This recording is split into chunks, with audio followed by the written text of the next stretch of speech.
안녕하세요. 제34대 경희대학교 문과대학 사학과 학생회 사기입니다. 매달 교수님 한 분을 선정하여 인터뷰한 후 해당 영상을 SNS에 공개하는 이달의 교수님 5번째 시간입니다. 저번 강인욱 교수님과의 인터뷰에 이어 이번 7월에 만나뵐 교수님은 민유기 교수님이십니다. 민유기 교수님은 고려대학교 서양사학과를 졸업하시고 석사학위를 받으신 후 파리 사회과학고등연구원 역사학 박사학위를 받으셨습니다. 세부 전공으로는 프랑스사를 맡고 계십니다. 교수님의 인생 말씀과 교수님께서 하고 계신 강의에 대한 소개를 먼저 들어보겠습니다.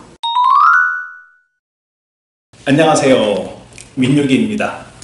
무슨 월간 윤종신도 아니고, 이달의 소녀도 아니고, 무슨 학생회에서 이런저런 열심히 하는 게 참 좋습니다. 그래서 하여간 겸사겸사하여 특히 아직 얼굴을 제대로 못 본 21학번들에게도 인사를 할 수 있게 된 것 같습니다.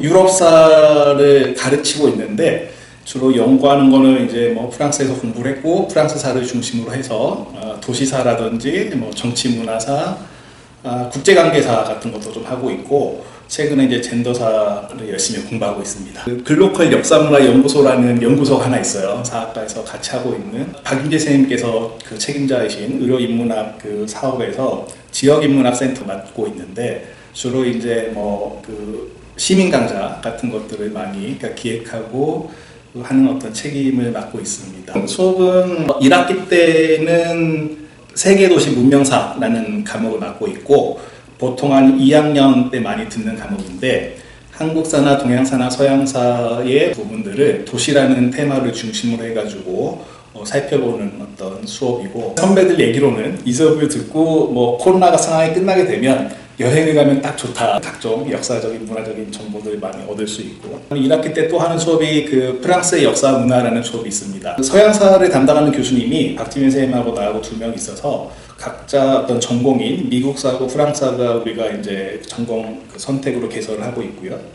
그래서 한 학기 내내 프랑스사의 흐름을 살펴보는 어떤 수업입니다. 2학기에는 서양 현대사라는 과목을 맡고 있는데 보통 이제 3학년이나 4학년 때 하는 수업이고 주로 20세기 역사를 다루는 수업이에요. 서양사 입문을 오랫동안 했었고 학과장을 할 때 일이 많아서 안 하다가 다시 아마 맡게 되는 것 같습니다. 그래서 1학년들은 이제 2학기 때 서양사 입문 시간에 얼굴을 처음 하여간 볼 수 있을 것 같아요. 지금부터는 교수님과 본격적인 Q&A 시간을 가질 텐데요. 저희 학생회에서 준비한 공통질문 1가지와 학우분들께서 작성해주신 질문 중 교수님께서 4개의 질문을 골라 답변해 주시면 됩니다. 20대인 학생들에게 가장 해주고 싶은 말씀은 인생의 멘토로서 학생들에게 한마디 부탁드립니다. 참 좋은 시절이죠. 정말 푸르른 시절. 20대 때 뭐든지 도전해봐야 될 것 같아요. 그러니까 각자가 19, 20, 21살 때만으로 어떤 하고 싶은 거, 뭔가 도전해보고 싶은 거, 짧게는 한두 달, 길게는 1년 내내 목표를 설정하고 시도해보면 좋지 않을까. 거기에는 당연히 연애도 포함됩니다. 아주 한 사람에 대해서 진지하게 정말 알아가고 서로 이렇게 교감하고 그러면서 인간을 더 잘 이해할 수 있을 거고 자기 자신을 또 상대방과의 관계 속에서 또 되돌아볼 수도 있을 거고 공부를 아주 정말 올인해서 해봐도 돼요. 한 학기 내내 수업 시간에 단순히 이렇게 쫓아가고 시험 보는 게 아니라 주제에 대해서 나름대로 뭔가 정말 공부를 하고 싶다 그러면 도서관에 좋은 책 많으니까 빌려다가 한 학기 내내 목표로 삼은 어떤 테마에 대해서 나름대로 정리하는 그런 공부를 한 학기 내내 해봐도 좋고 입시 위주의 삶을 살다 보니까 대학 가면 하고 싶은 거 다 해 이렇게 얘기하잖아요. 나중에 이제 좀 학점을 회복한다는 전제하에 20대 초반에 여행을 많이 하거나 정말 하고 싶은 다양한 것들을 하는 게 좋을 것 같아요. 20대 초반이 지나면 할 수 없는 것들이 또 분명히 있거든요. 그래서 각자가 뭔가 계획을 세우고 그거를 시도해보는 청춘을 보내면 좋겠습니다. 프랑스어를 전공하게 된 계기가 무엇입니까? 라는 질문인데요. 우리 때는 중고등학교 때 한문 수업도 있었어요. 그런데 왠지 어려웠어요. 그래서 한문을 많이 알아야만 되는 한국사나 동양사는 좀 싫었고 오히려 영어가 좀 편했었거든요. 그리고 나서 이제 서양사를 공부하겠다라고 생각을 했고 서양사를 공부하면서 뭐 영국, 프랑스, 독일, 러시아, 미국 여러 나라가 있는데 그 가운데서도 뭐 프랑스어를 선택했던 이유는 그러니까 새롭게 언어를 배워야만 했음에도 불구하고 영미권의 여러 가치나 제도가 전 세계적으로 이렇게 일반화된 것 같아요. 근데 거기에 대해서 늘 그 제도가 가지고 있는 뭐 문제점은 없을까, 한계는 없을까, 뭔가 새로운 대안을 시도하고 제시하고 역사적으로 이렇게 추구했던 나라가 프랑스라고 그 수업 시간에 배웠고 학교 다닐 때. 그래서 이걸 공부하고 싶다, 더 많이 하고 싶다. 가장 크게는 아마 인류의 역사 전체를 놓고 봤을 때 가장 중요한 그 역사 사건이 뭐냐라고 묻는다면 대부분의 사람이 이제 프랑스 혁명을 거의 뭐 첫 번째로 꼽을 것 같아요. 그래서 이제 프랑스 혁명의 그 나라, 그래서 그 기존의 어떤 그 체제들을 파괴하고 새로운 사회를 만들어가는 어떤 역사, 물론 시민혁명에는 영국 혁명도 있고 미국 독립혁명도 있지만 전 인류에게 가장 큰 영향을 미친 시민혁명은 프랑스 혁명이라고 생각을 했고, 그래서 이제 프랑스 혁명 이후에 프랑스 사회를, 프랑스 문화를 좀 더 알아보자. 어렸을 때부터 이제 그 뭐 미술이나 뭐 예술 쪽에 좀 관심도 많았고, 막 화집 같은 것도 이렇게 막 사서 보기도 하고. 근데 워낙 이제 프랑스가 문화예술의 어떤 중요한 나라이고, 핵심적인 국가이고, 그래서 공부를 하면 좀 재밌게 할 수 있겠다라는 생각도 했었어요. 그래서 프랑스사를 선택하게 됐습니다. 원래는 러시아사를 공부하고 싶기도 했었어요. 러시아 혁명이 또 인류사에 큰 변화를 낳았으니까. 근데 이제 대학원에 막 갈 때쯤 소련이라는 나라가 해체됐었어요. 없어졌어요. 러시아 혁명으로 탄생한 소련이라는 나라가. 그래서 사회주의 혁명 이전에 이제 부르주아 시민혁명의 그 근거지 프랑스로 다시 이렇게 가자 이런 생각을 하게 됐었고, 그 결정을 참 지금도 잘한 선택이다라는 생각을 합니다.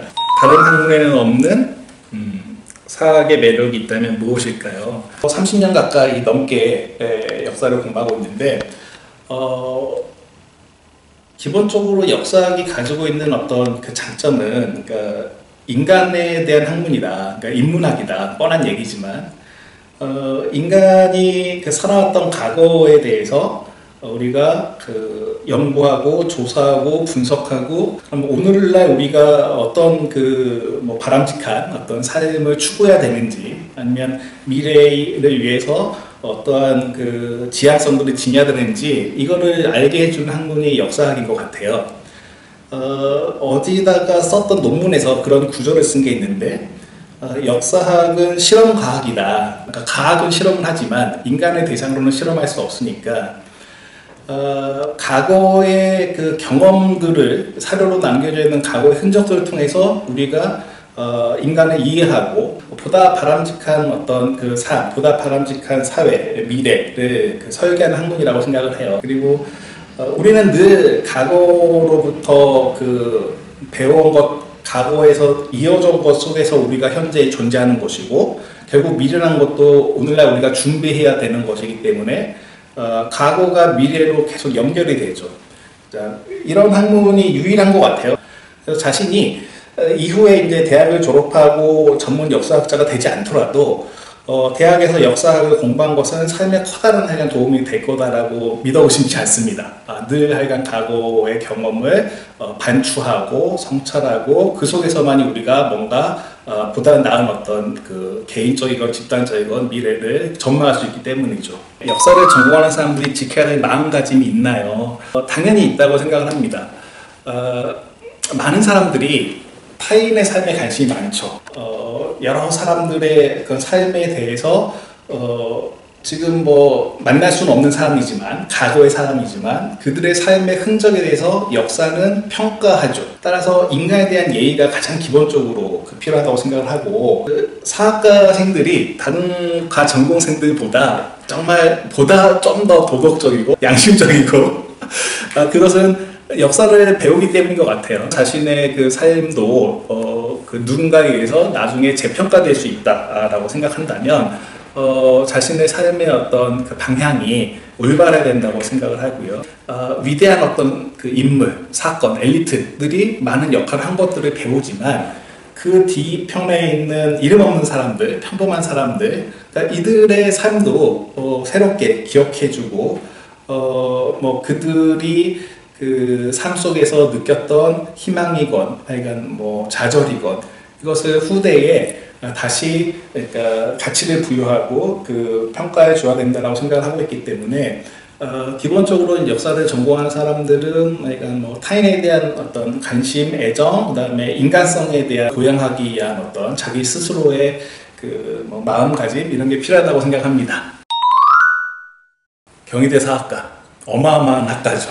정말 장점이 많은 학과입니다. 경희대 사학과는 10명의 교수님들이 다른 교수님들이 지금 어떤 연구를 하고 있고 그 어떤 책을 썼거나 어떤 논문을 썼는지 이렇게 관심을 가지고 서로 응원해주면서 학문 공동체로서 이렇게 살아가고 있고요. 학생들에 대한 애정이 가장 큰 학과라고 생각을 해요. 우리 과 같은 경우는 뭐 많은 교수님들이 경희대 사학과의 어떤 그 전통이자 자랑이자 이게 이제 학생들에 대한 어떤 정말 관심, 애정이고요. 좀 전에 질문에서 얘기했던 그러니까 인간에 대한 애정과 관심이 가장 하여간 큰 교수님들로 어떻게 하다 보니 그렇게 과가 구성이 되어 있고 그게 이제 경희대사학과의 커다란 장점이지 않을까 이런 생각이 듭니다. 매 학기 이제 뭐 학생들이 교수님들하고 이렇게 뭐 상담, 면담을 하는데 여러 교수님과 그 많은 어떤 그런 뭐 대면 상담을 해서 뭔가 그 자신이 이제 뭐 계획하고 있는 바, 아니면 고민거리, 아니면 하여간 그 졸업 후의 진로라든지 이런 거에 대해서 편하게 학과 교수님들하고 이렇게 얘기하고 소통하고 그렇게 지내면 좋을 것 같습니다. 오늘 이렇게 민유기 교수님과 함께한 Q&A 시간이었는데요. 인터뷰에 응해주신 민유기 교수님께 다시 한번 감사드립니다. 네, 감사합니다. 교수님의 질문에 대한 답변을 들을 수 있어 좋았던 시간이었습니다. 인터뷰 영상이 교수님과 학우분들의 소통에 도움이 되었길 바랍니다. 저희가 준비한 민유기 교수님과의 인터뷰 영상은 이쯤에서 마무리하도록 하겠습니다. 다음 8월 이달의 교수님 영상에서 또 만나요. 감사합니다.